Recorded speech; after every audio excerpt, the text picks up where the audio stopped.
안녕하세요. 겸등이 김정겸입니다. 잘 지내셨죠? 이제는 봄이 다 된 것 같아요. 그 겨울이라는 이 긴 시간이 노루궁뎅이, 노루꼬리가 요만하잖아요. 그 노루꼬리 요만한, 그래서 노루궁뎅이 꼬리라고 얘기하는데 요만큼 남은 것 같아요. 봄, 봄입니다.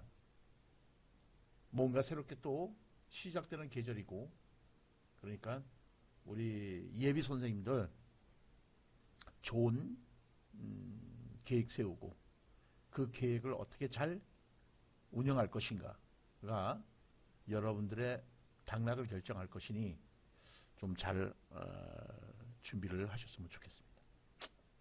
오늘은 이제 영재 교육에 대해서 말씀을 드려보려고 합니다. 21세기 지식 기반의 사회라는 것을 지탱하고 있는 두 가지 기둥이 있다면은 하나는 인성교육이고 하나는 영재교육입니다. 근데 인성교육은 시험에 나왔다라고 해도 과언이 아닐 겁니다. 물론 인성교육이라는 말로 해서 시험 문제 나온 적은 없지만 자유교육이 있죠. 그 자유교육이 사실상은 그 학습자들의 어떤 그 인문학적 요소를 집어넣어주고 그래서 학생들의 어떤 인성을 고양시키는데 기여하는 것이 바로 자유교육의 측면이라고 본다면은 인성교육은 그런 사이드로서 시험 문제 한번 나온 것이 아니냐 하는 생각을 갖는 것이고요. 물론 인성교육법이라는 것이 또 있으니까는 인성교육은 따로 시험 문제 나올 가능성이 높으니 별표 하나 정도는 해두시죠. 자, 그 다음에 또 하나는 뭐였습니까? 영재교육이라 그랬죠. 그래서 이 영재교육에 대해서는 시험 문제가 아직 안 나왔으니 영재교육 자체로는 우리가 좀 알아두실 필요가 있다 이거죠. 특히 가드너는요, 이건 여러분들 심리학 쪽에서 시험에 꼭 나오는 것이고 나왔죠. 반드시 알아야 돼. 그래서 이게 별표 와장창으로 해놓은 겁니다. 그러니까 가드너의 다중지능 이론인데 그 다중지능 이론은 결국 영재교육과 연결해서 생각해 볼 수가 있는 것이다. 자, 또 렌출리. 당연히 이 렌출리 중요합니다. 렌출리는요, 행정고시에는 이미 시험 문제 논술로 나온 거죠. 자, 그래서 우리가 이제 같이 한번 살펴보도록 하겠습니다. 자, 우선 렌출리. 렌출리는 그런 얘기를 해요.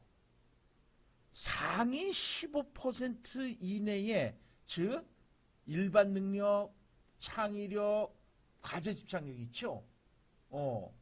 이것이 상위 15% 내에 반드시 들어가야 된다라고 보는 겁니다.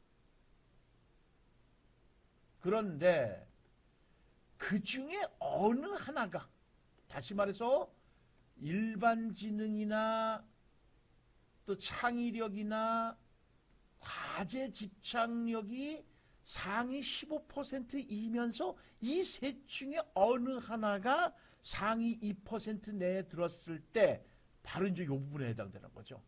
여기에 들어가는 거. 이게 바로 영재라고 보는 겁니다. 상위 15% 내라면요, 우리 통계에서 얘기할 수 있겠지만요, M 플러스 마이너스 1시그마 정도죠. M 플러스 마이너스 1시그마는 결국은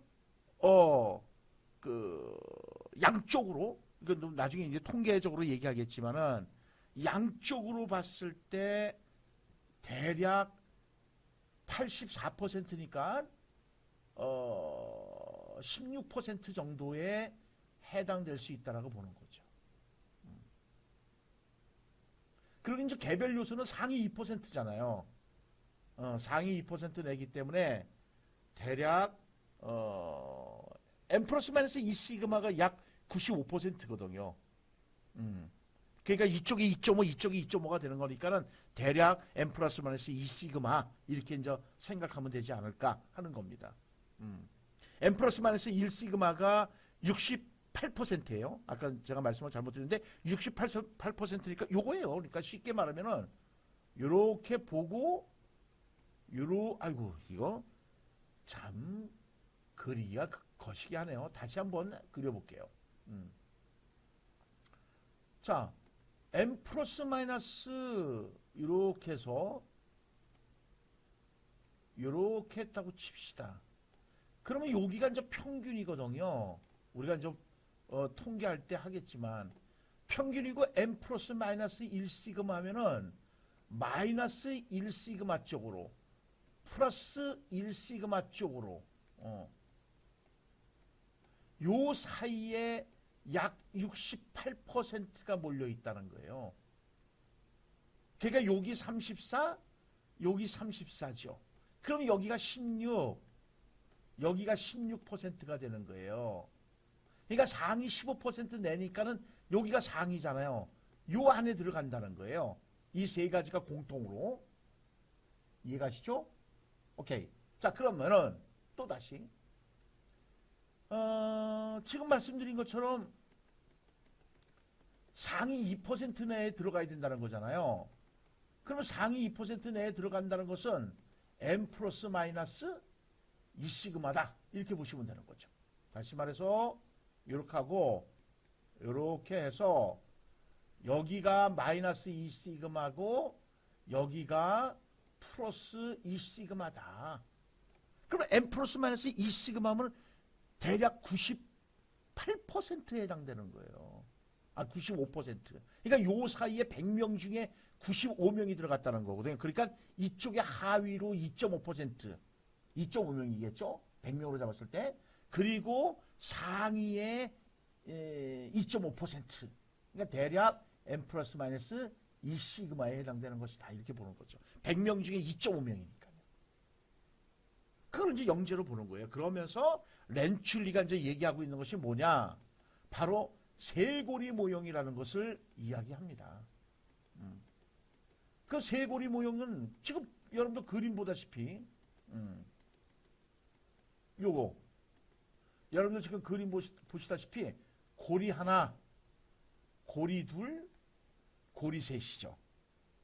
그죠? 귀고리 한번 보세요. 귀고리. 귀고리 둥그러 갖고 고리가 있잖아. 링이잖아, 링.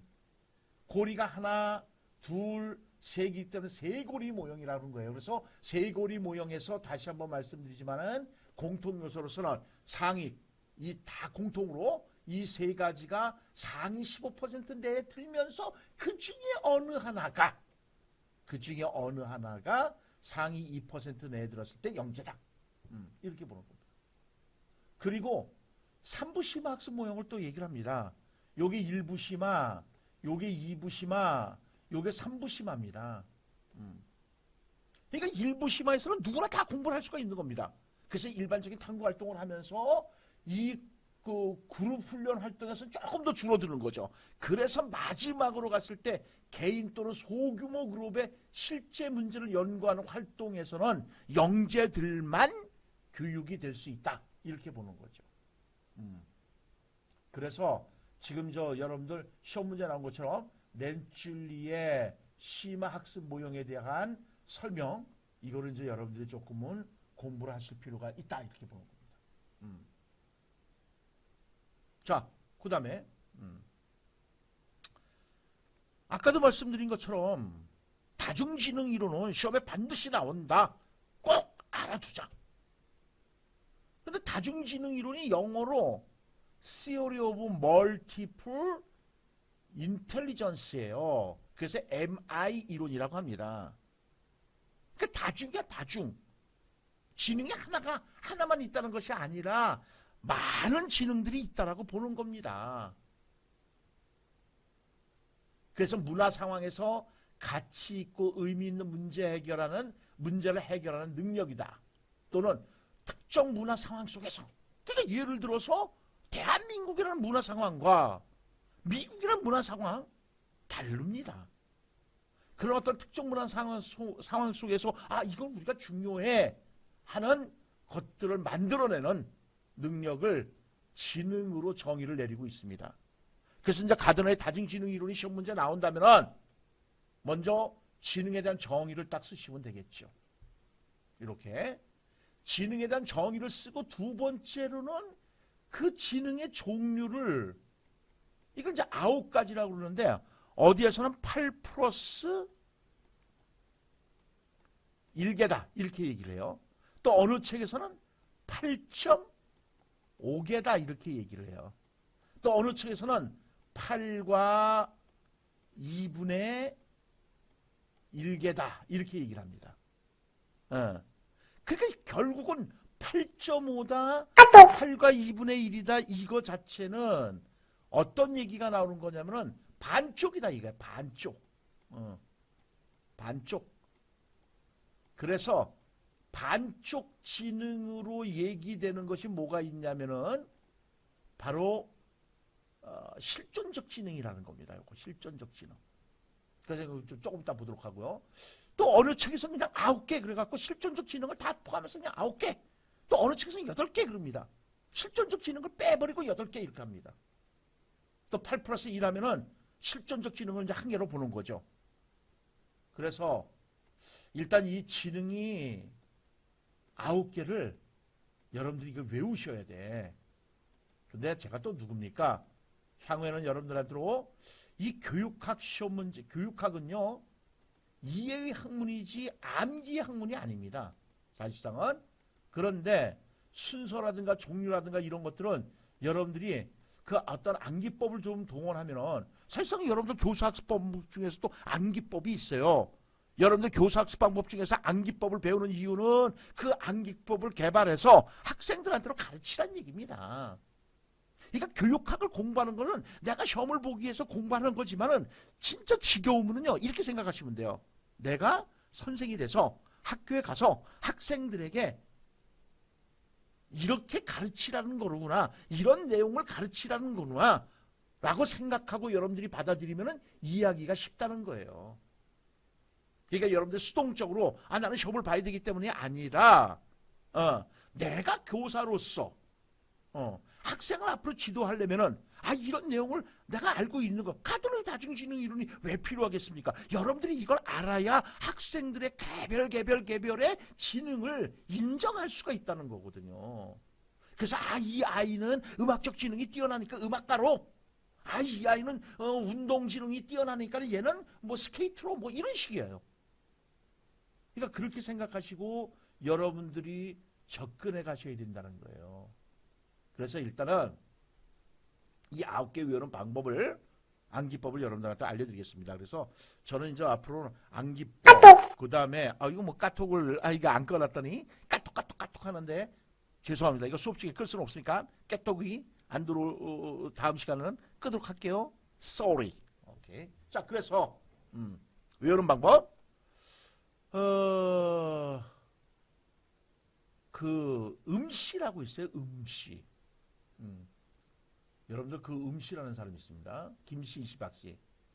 이 음시라는 여잔데 이름이 운자야, 운자. 운자.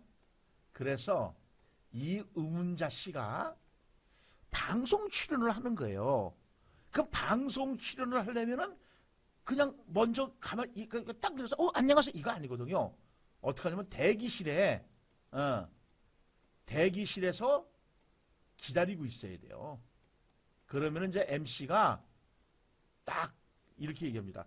대기실에 계시는 음운자 씨를 언론에 공개합니다. 이렇게 언론에 언론 이렇게 합시다. 언론에 공개합니다. 공개. 그래서 대기실 음운자 언론 공개 이렇게 외우시면 돼요. 자, 뭐라고요? 시작. 대기실에 음운자 씨를 언론에 공개한다. 이렇게.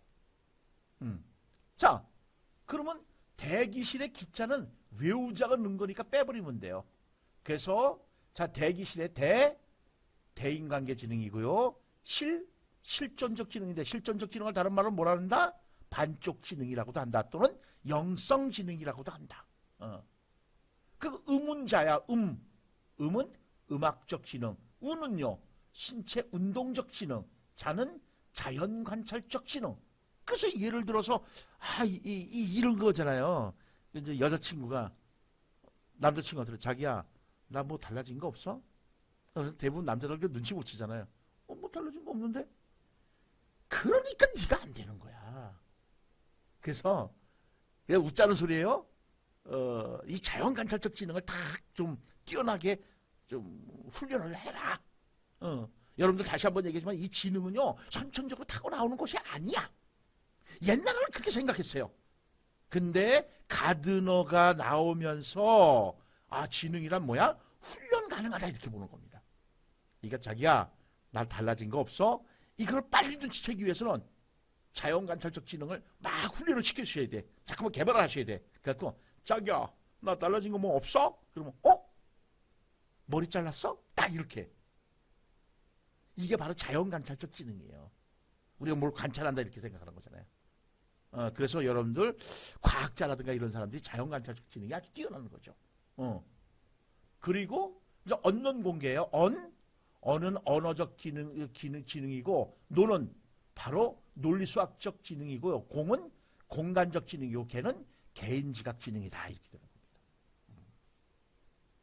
그래서 개인지각 지능과 대인관계 지능을 합해서 바로 인성지능이다 이렇게 얘기할 수도 있어요. 인성이 뛰어난 사람은 대인관계도 굉장히 훌륭해. 뿐만 아니라 나의 감정을 인식하고 지각하고 그것을 스스로 통제하고 제어할 수 있는 그런 능력을 가지고 있는 사람이죠. 그래서 인성적 지능이다. 대인관계 지능만 얘기해서는 사회적 지능이다 이렇게 얘기가 하기도 해요. 왜? 대인관계 지능이 뛰어난 사람이 사회생활을 잘하지 않습니까? 그래서 사회적 지능이다 이렇게 얘기를 합니다. 자, 그래서 외웁시다. 다시 한번 시작. 대기실, 의문자, 언론 공개. 그래서 기는 없는 거다. 됐죠? 오케이. 자, 다시 한번 시작. 대기실에 의문자실 언론에 공개합니다. 여러분들이 MC가 되보는 겁니다. 오케이.